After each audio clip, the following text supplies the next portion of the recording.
Do you ever ask yourself, what is it that makes you want to photograph nature? For many, the answer is very simple. You have a love for the outdoors and nature. That passion could have come from many things that happened in your life that only you will understand. But for me, I swear I was born with a love of being in remote, wild places. Out in nature, breathing fresh air, smelling the aroma that comes from wild things, and sensing, feeling, and embracing the weather. I certainly could thrive on just being in wild natural areas to simply enjoy nature hard at work. But there's something much more powerful about being out there and photographing moments as Mother Nature goes about her daily business.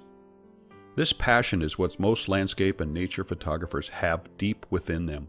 They simply want to be out there to experience whatever may be happening, and then to have a camera in hand only enhances that experience.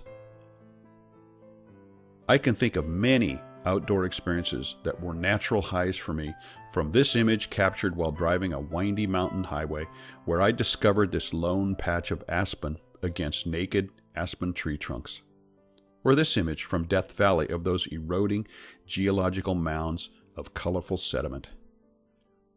There's this image of a foggy morning in a redwood forest where just as I drove around a corner, the sun began burning through the fog and created this magical moment. Then there was this moment, which was also wonderful, when I stood outside in freezing cold weather enduring occasional blowing wind and snowflakes to capture this sunbreak in late fall storm. On another occasion, I was frustrated because I couldn't find a composition that I was happy about, when all I did was simply look down at the ground and I found this foliage where the edges were encrusted with frost. This seemed magical to me. So why do we all love to photograph nature? It's something I've asked myself many times, and I've seen many other photographers address the same question through written words. It's not always easy to understand, but one thing's for sure, and it starts again with that passion for nature. Photographers on occasion might struggle in an effort to describe where they were, what they saw, and what it felt like being there. But that photograph they captured probably says it all without uttering a word. I've often viewed my camera as a ticket to paradise in many ways. So many places I've wanted to see and experience happen because I'm a photographer. Many of them are not vacation hotspots, but instead are places of magnificent natural beauty. It's often not a question of should I go, but rather when can I go? A good friend of mine who's a photographer was once asked by one of her workshop students, "What are you trying to say with this photograph?" While I don't know what her answer was, she later mentioned it as the fundamental question she asked herself before taking every photograph. What it really means is you must have a reason to take the picture. Ultimately, all of us photographers want the same thing, to create beautiful and stunning photographs. We want to show the world our vision and our expression of what we saw and experienced. It doesn't matter whether they were out trying to create an artistic rendition of a scene or an image based on realism. The goal is the same, to not only move ourselves, but to move our viewing audience. There's a difference between stopping and quickly capturing what you see with your smartphone, because that's often described as taking a snapshot with little effort applied to the creative and technical aspects.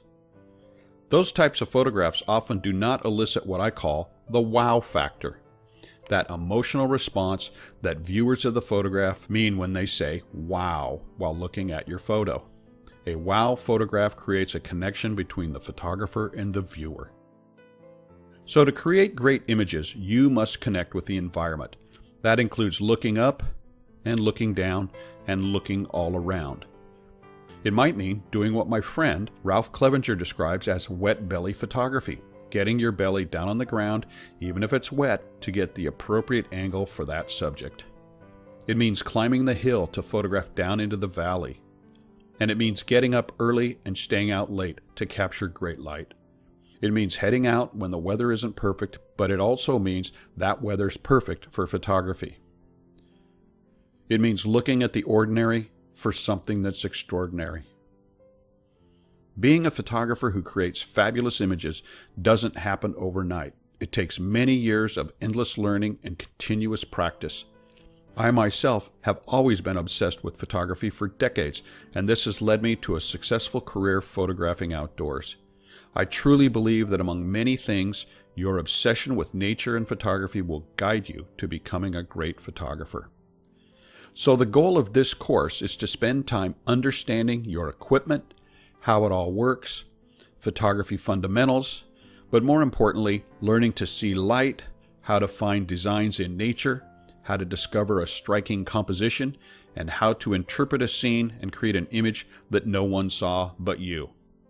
I want to guide you from taking snapshots to making great pictures.